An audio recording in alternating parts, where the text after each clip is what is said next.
नाशिकच्या पंचवटीत jogging track असलेल्या Shrikrishna garden समोर साकारलाय 7 मजली देवीदास हाईट प्रकल्प। मग येताय ना आजच आपला फ्लॅट बुक करायला देवीदास हाईट्स मध्ये।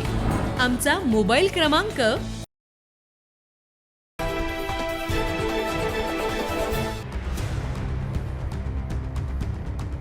नाशिक जिल्ह्यातील कसबे सुकणी शिवारात गेल्या महिनाभरापासून संचार करत असलेल्या मादी बिबट्या आणि तिच्या 2 बछड्यांपैकी एक बछडा वन विभागाच्या पिंजऱ्यात जेरबंद करण्यात आला आहे। कसबे सुकेने ते चांदोरी मार्गावरील रेल्वे फाटकाजवळ भरत राहणे यांच्या वस्ती परिसरात बिबट्यांचा वावर वारंवार दिसत होता, त्यामुळे शेतकऱ्यांनी नागरिकांमध्ये भीतीचं वातावरण निर्माण झालं होतं। ही माहिती मिळताच वन विभागानं तात्काळ हालचाल करत बिबट्याच्या हालचालींचा अचूक अंदाज घेत संबंधित ठिकाणी पिंजरा लावला होता।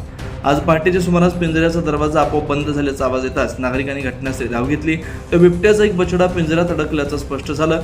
या संपूर्ण कारवाई येवला वन परिक्षेत्र अधिकारी राहुल घुगे यांच्या मार्गदर्शनाखाली निफाड वन विभाग, आधुनिक बचाव पथक आणि स्थानिक स्वयंसेवकांनी महत्त्वाची भूमिका बजावली। मात्र अजूनही मादी बिबट्या आणि दुसरा बछडा परिसरातच असल्याची शक्यता असल्यानं वन विभागानं नागरिकांना सतर्क राहण्याचा इशारा दिलाय। दरम्यान नागरिकांनी एकटे शेतात न जाणं, लहान मुलांना बाहेर न सोडणं आणि संशयास्पद हालचाल दिसल्यास तात्काळ वन विभागाशी संपर्क साधावा असं आवाहन करण्यात आलंय।